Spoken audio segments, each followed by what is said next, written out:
Morning. আজকে আমাদের ট্যুরের ডে 3, মানে আজকে আমরা এখন বাড়ি ফিরছি। আমরা এখন বোধগয়া থেকে গয়া স্টেশনের দিকে যাচ্ছি। আমাদের 7:50 ট্রেন। আমরা শিয়ালদায় পৌঁছাবো মোটামুটি 3:50 বলা আছে। এবার দেখা যাক ট্রেন কতক্ষণে পৌঁছাবে।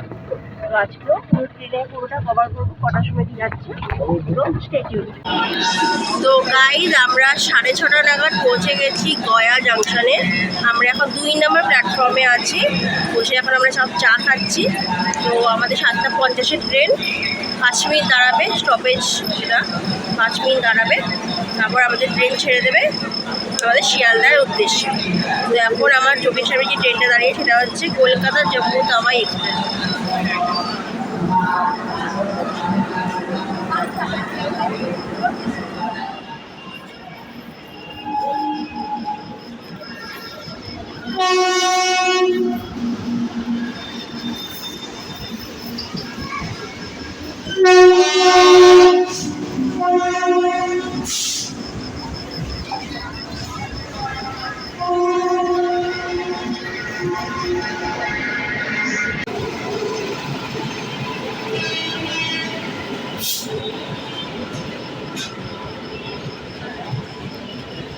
মুম্বাই মেল,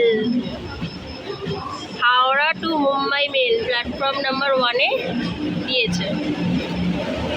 আর এইদিকেও একটা ট্রেন ঢুকলো, দুরন্ত এক্সপ্রেস, শিয়ালদা বিকানের দুরন্ত এক্সপ্রেস।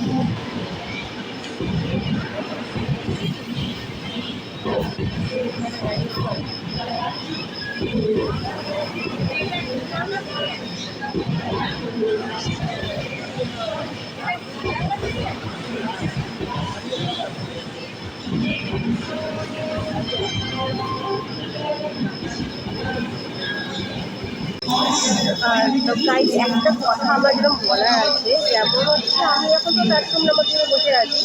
তো এখানে দেখতে পাচ্ছি, এখানে দেখো ওই 2 নম্বর প্ল্যাটফর্মের পাশে যেখানে কোচ নাম্বারগুলো দেয়, সেই কোচ নাম্বারগুলো মানে কিছু শো করছে না।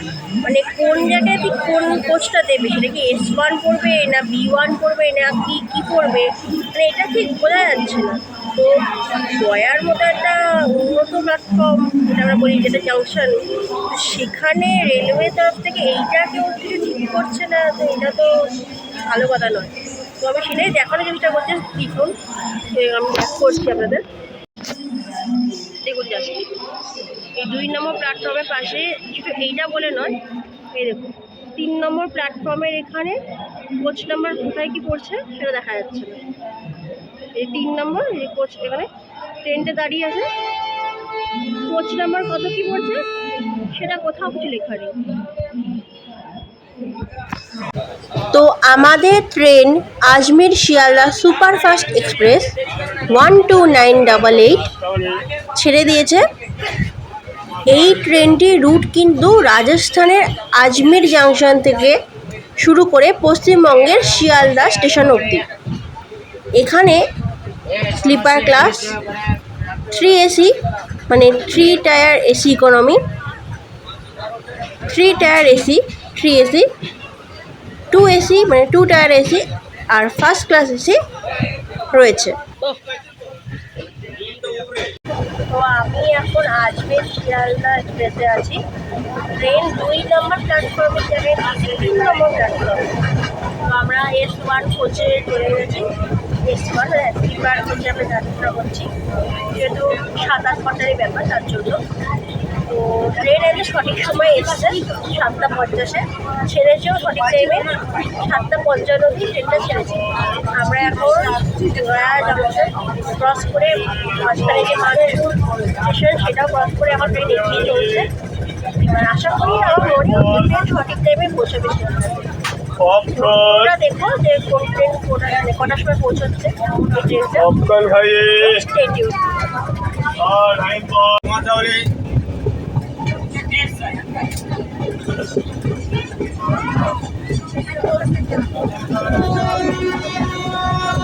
দূরপাল্লা স্টেশনে যখন আমরা যাত্রা করি, দূরপাল্লা যখন যাত্রা করি, তখন এই যে স্টেশনের মাঝখানে এই যে প্রকৃতির যে সৌন্দর্য, মানে সত্যিই খুব ভালো লাগে। আমরা যারা শহরে থাকি তারা তো চারিদিকে গাছগাছালি দেখতেই পাই না।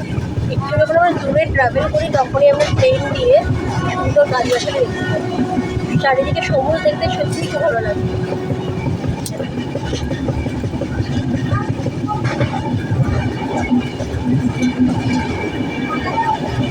সাধারণভাবে আজমির থেকে ছাড়ে হচ্ছে দুপুর 12:50, যেটা পরের দিন সকাল 7:50 গিয়ে গয়া পৌঁছায়। আর শিয়ালদা পৌঁছায় দুপুর 3:50।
নটা 29 সকাল, এখন কোডারমা জাংশন এসে পৌঁছালো। ট্রেনের কিন্তু অরিজিনাল টাইম হচ্ছে সকাল 9:02, যেটাতে 2 মিনিট স্টপেজ দেয়। 9:04 ছাড়ার কথা, মানে ট্রেন ডিলে আছে।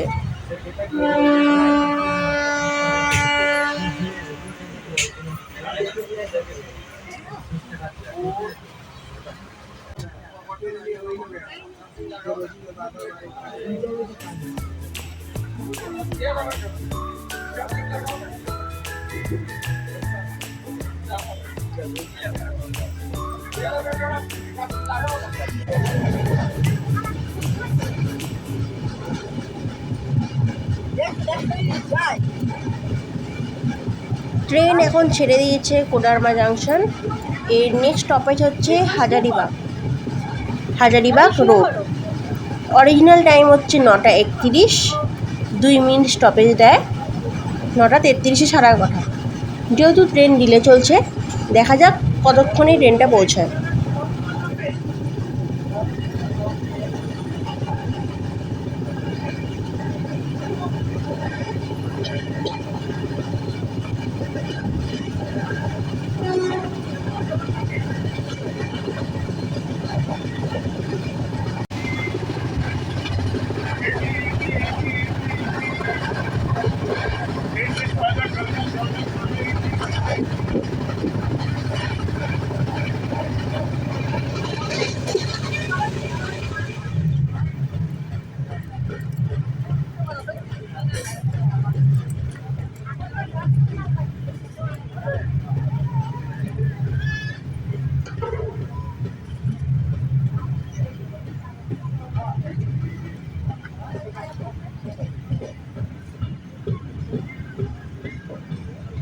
স্টেশন হাজারিবাগ রোড, সকাল 10টা বাজে এখন।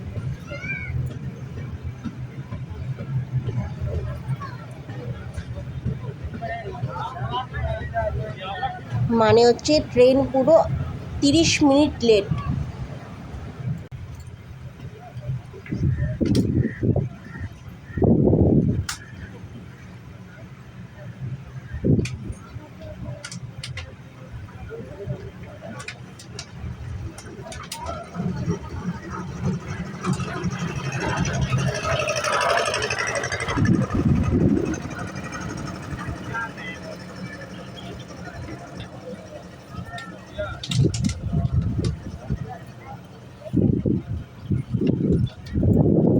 এখন 10টা 3 বাজে, 3 মিনিট দাঁড়ালো, এখন ট্রেন ছেড়ে দিচ্ছে। এর পরবর্তী স্টেশন হচ্ছে পারসনাথ, যেটার অরিজিনাল টাইম হচ্ছে 9টা 56-তে পৌঁছানোর কথা, যেহেতু ট্রেন ডিলে। এবার দেখি কতক্ষণে পৌঁছায়। যা স্পিডে নিচ্ছে, আমার মনে হচ্ছে ট্রেনটা সঠিক সময় পৌঁছাবে। অবশ্যই ট্রেন লেট ছিল, ট্রেন সেটা কভার করে কিন্তু ঠিক সঠিক টাইমেই গয়া জাংশনে পৌঁছে দিয়েছে। তো আমার মনে হচ্ছে ট্রেনটা একটা সঠিক টাইমেই পৌঁছাবে। সেই স্পিড নিচ্ছে, সেই স্পিড।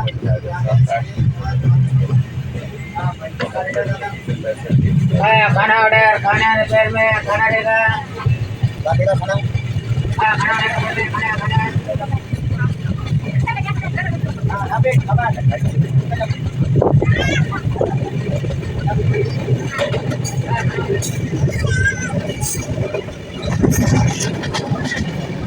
মা সবাইকে হ্যালো বলো।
ট্রেন আমাদের চলে এসেছে পারসনাথ স্টেশনে।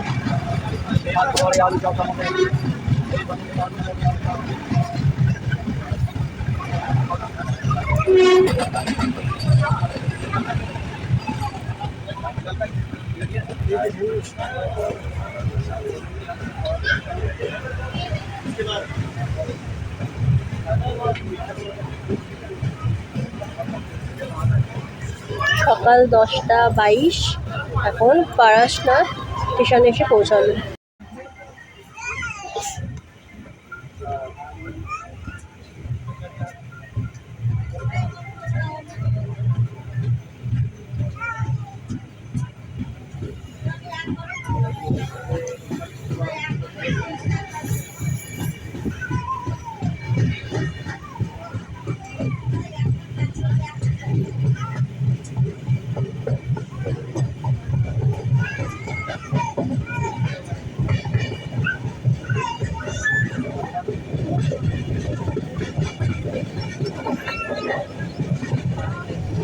এর পরবর্তী স্টেশন হচ্ছে ধানবাদ জংশন, যেখানে আমরা খাবার অর্ডার করেছি অনলাইনে।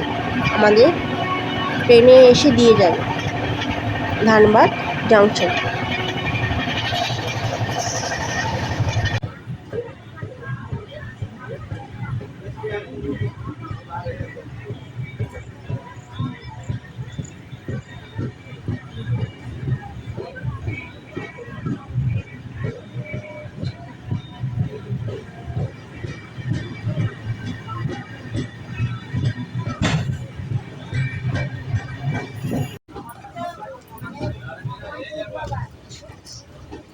মিষ্টি দই খাবে, দই দই মিষ্টি দই।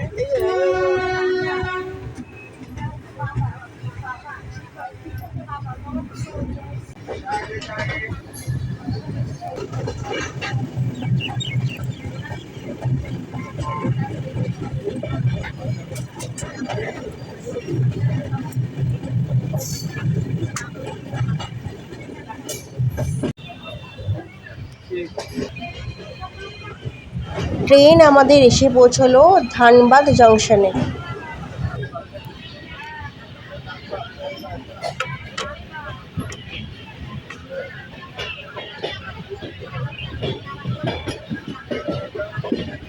ট্রেনের অরিজিনাল টাইম হচ্ছে সকাল 10:40। এখানে 5 মিনিট স্টপেজ দেয়, 5 মিনিটের হল, তারপর 10:45-এ ছেড়ে যায়। আর এই স্টেশনেই আমাদের খাবার ডেলিভারি হবে। আমরা জোম্যাটো থেকে খাবার অর্ডার করেছিলাম।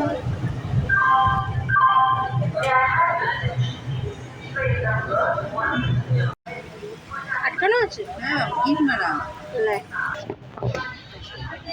মাছ কোনটা কত?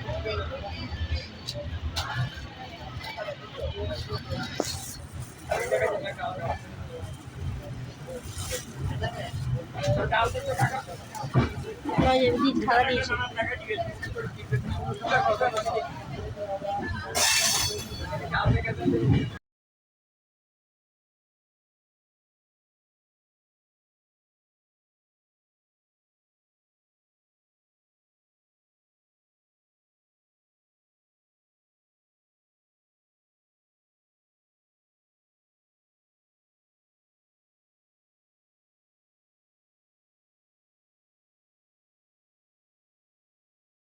তো আমরা যে খাবার অর্ডার করেছিলাম সেখানে আমরা লুচি, তরকারি আর আলুর দম এগুলো আমরা অর্ডার করেছিলাম।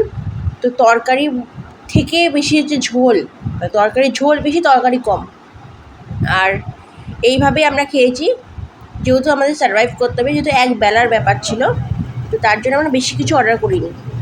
আমরা প্রায় 10-12টার মতো লুচি অর্ডার করেছিলাম। আমরা 5 জন লোক ছিলাম। এই স্টেশনের নাম হচ্ছে কুলটি স্টেশন। সকাল 11:15-তে এই স্টেশনের উপর দিয়ে যাচ্ছে। এখানে কোনো স্টপেজ নেই, বাট এখানে ট্রেনটা কিন্তু স্লো হয়েছে।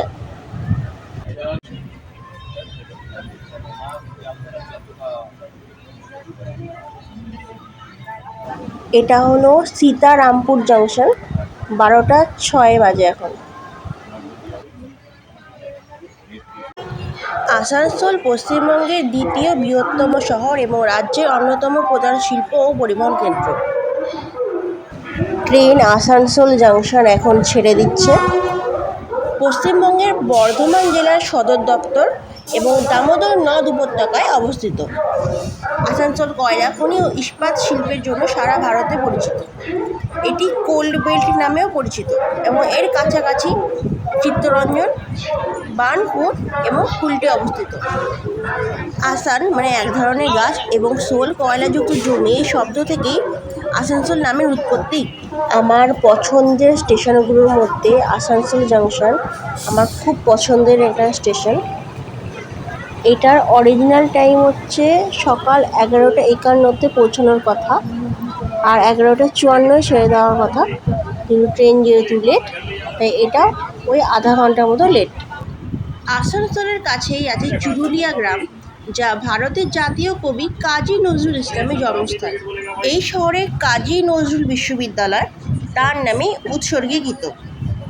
শহরের কাছেই রয়েছে মাইথন বাঁধ, কল্যাণেশ্বরী মন্দির, শতাব্দী পার্ক এবং নেহরু পার্ক, যা বার্নপুরে অবস্থিত। অত্যন্ত জনপ্রিয় ভ্রমণ কেন্দ্র। এই রানীগঞ্জ থেকে আসানসোলের দূরত্ব প্রায় 18 থেকে 19 কিলোমিটার। রানীগঞ্জ পশ্চিমবঙ্গের পশ্চিম বর্ধমান জেলার একটি অন্যতম ঐতিহ্যবাহী সমৃদ্ধ শিল্প ও বাণিজ্যিক শহর। আসানসোল মহকুমার অন্তর্গত এই শহরটি ভারতের শিল্প ইতিহাসের সঙ্গে ওতপ্রোতভাবে জড়িত। ভারতের বাণিজ্যিক কয়লা উত্তোলনের সূচনা হয়েছিল এই রানীগঞ্জে। কয়লা ছাড়াও এখানে 19 শতকে প্রতিষ্ঠিত ঐতিহ্যবাহী বেঙ্গল পেপার মিল সহ বেশ কিছু ইটভাটা ও শিল্প গড়ে উঠেছিল।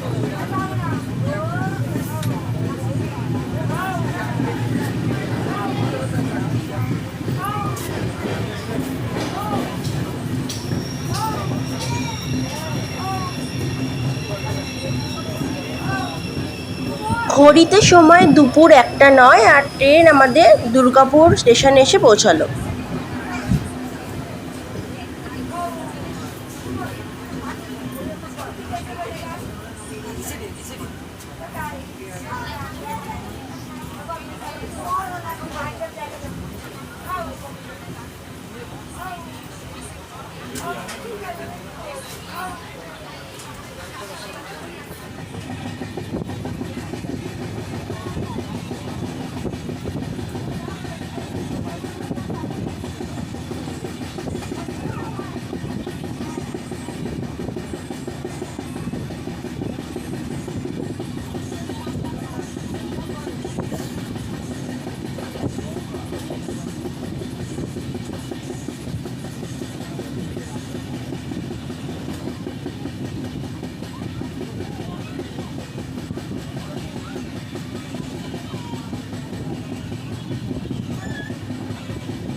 ট্রেন আমাদের বর্ধমান জংশনে এসে পৌঁছালো।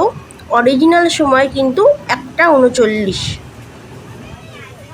কিন্তু এখানে এসে পৌঁছেছে দুপুর 1টা 57।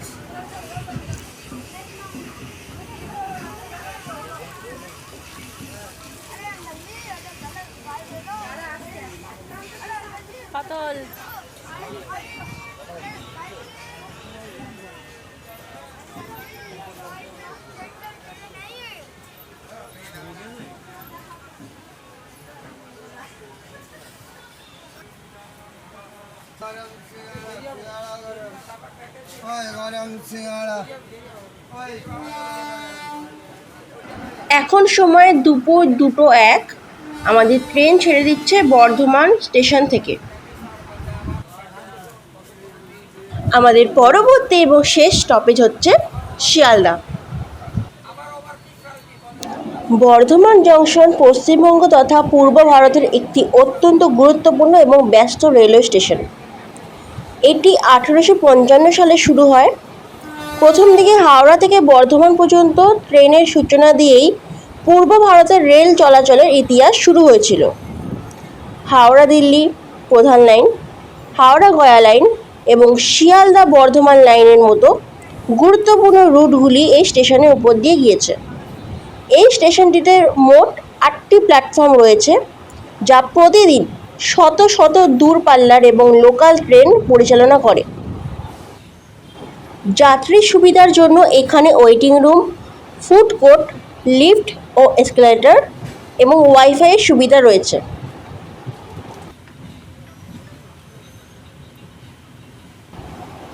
এর যদি ঐতিহাসিক প্রেক্ষাপট আমরা দেখি, সেটা হচ্ছে স্টেশনের মূল প্রবেশদ্বারের কাছে বিখ্যাত কার্জন গেট অবস্থিত, যা 1904 সালে লর্ড কার্জনের বর্ধমান আগমন উপলক্ষে নির্মিত হয়েছিল। এই লোকাল যোগাযোগের ক্ষেত্রে হাওড়া বর্ধমান কট ও মেইন লাইন এবং শিয়ালদা বর্ধমান লাইন এই স্টেশনকে কলকাতার সাথে দারুণভাবে যুক্ত করেছে। শক্তিগড়ের কথা উঠলেই সবার আগে আসে এখানকার বিখ্যাত ঐতিহ্যবাহী মিষ্টি ল্যাংচা। শক্তিগড় স্টেশন পূর্ব রেলের হাওড়া বিভাগের একটি অত্যন্ত গুরুত্বপূর্ণ junction. Howrah Bardhaman main line এবং কড লাইন এই দুটি প্রধান রেলওয়ে লাইন শক্তিগড়ে এসে একত্রিত হয়েছে এবং সেখান থেকে বর্ধমান জংশনের দিকে এগিয়েছে।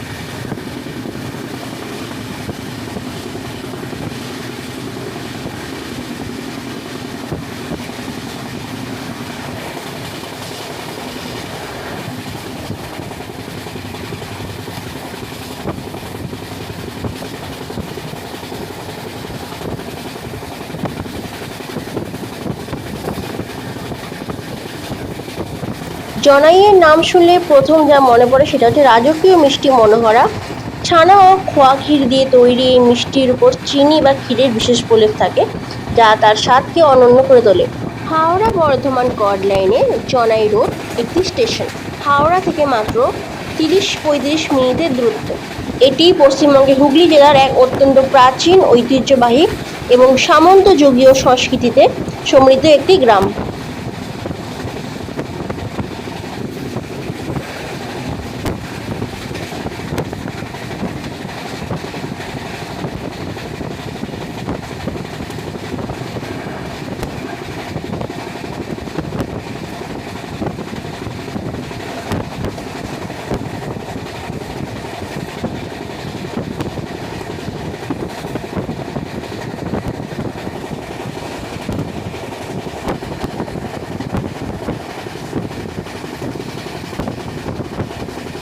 ট্র্যাকিংয়ের পেছনে একটি লজিস্টিক এয়ার্ড দেখা যাচ্ছে।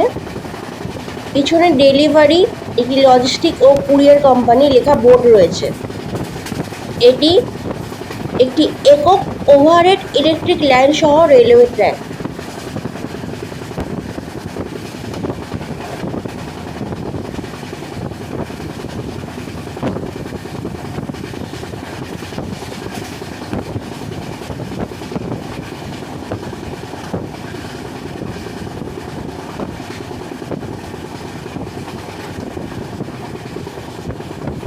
গোবরা পশ্চিমবঙ্গের হুগলি জেলায় ডানকুনি ও চণ্ডীতলার কাছে অবস্থিত একটি এলাকা এবং পূর্ব রেলের হাওড়া বিভাগের একটি অন্যতম লোকাল স্টেশন। ট্রেন ছাড়াও জাতীয় সড়ক NH-19, দুর্গাপুর এক্সপ্রেসওয়ে এবং অহল্যাবাই হোলকার রোড দিয়ে গোবরা ও তার আশেপাশের চণ্ডীতলা অঞ্চল কলকাতার সাথে সড়ক পথে যুক্ত আছে।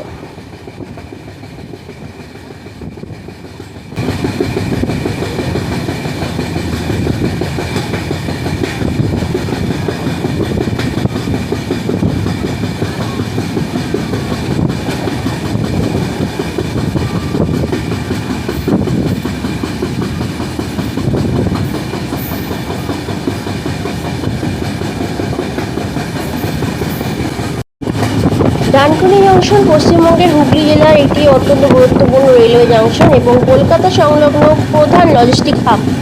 এটি পূর্ব রেলের হাওড়া এবং শিয়ালদা উভয় বিভাগের সংযোগস্থল হিসেবে কাজ করে। হাওড়া বর্ধমান কড লাইন এবং শিয়ালদা ডানকুনি লাইনের মিলনস্থল এটি। এছাড়া বিবেকানন্দ সেতু, যেটা বালি ব্রিজ হয়ে এটি হাওড়া ও শিয়ালদা উভয় রুটে ট্রেনকে যুক্ত করে। ট্রেন এখন ডানকুনি জংশন ক্রস করছে। এটি পূর্ব ভারতের অন্যতম প্রধান ফ্রেট ও কার্গো টার্মিনাল।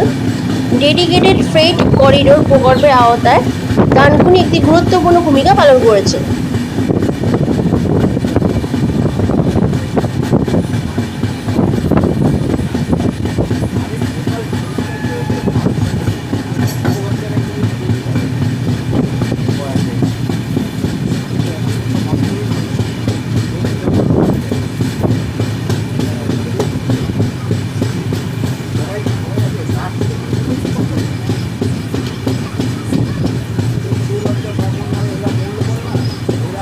এটি হুগলি নদীর উপর অবস্থিত একটি ঐতিহাসিক স্টিল ট্রাস ব্রিজ, যা বালি এবং দক্ষিণেশ্বরকে যুক্ত করে, যা বর্তমানে বিবেকানন্দ সেতু নামে পরিচিত। আর পিছনে দক্ষিণেশ্বর কালী মন্দির দেখা যাচ্ছে। জয় মা কালী।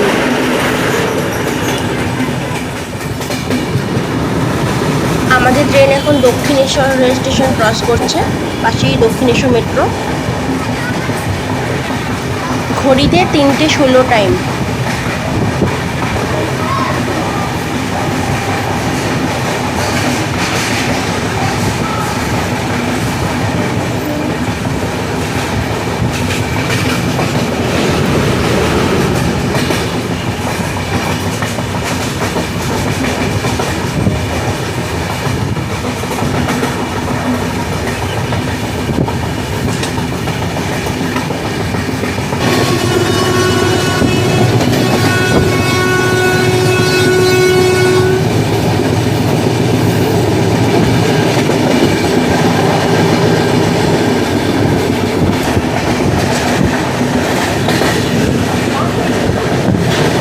ট্রেন এখন বরানগর রোড ক্রস করছে।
তো ফাইনালি 12988 আজমের শিয়ালদা সুপারফাস্ট এক্সপ্রেস আমাদের গন্তব্যস্থলে প্রায় চলে এসছে, মানে শিয়ালদাতে গিয়ে দাঁড়িয়ে আছে কারশেডে। তো এই ট্রেনটি আজমের জাংশন থেকে দুপুর 12:50 ছেড়ে শিয়ালদা স্টেশনে পরের দিন দুপুর 3:50 এসে পৌঁছালো। ট্রেন এখন শিয়ালদা স্টেশনে ঢুকলো, সময় 3:52। মোটামুটি সঠিক টাইমে পৌঁছেছে, 2-3 মিনিট লেট আছে, ইটস ওকে। তো চলো, পুরো ভিডিওটা তোমাদের সাথে শেয়ার করলাম। আর ভিডিও কেমন লাগলো সেটা তোমরা অবশ্যই কমেন্ট বক্সে জানিও। ভিডিও ভালো লাগলে like, comment, share and subscribe করতে ভুলো না। এই হলো আজমের শিয়ালদা সুপারফাস্ট এক্সপ্রেস। আমাদের কোচ ছিল S1, মানে স্লিপার কোচ। ঘড়িতে বাজে এখন 3:55। আমরা শিয়ালদাতে পৌঁছে গেছি। তো দেখা হচ্ছে পরের ভিডিওতে। Thanks for watching.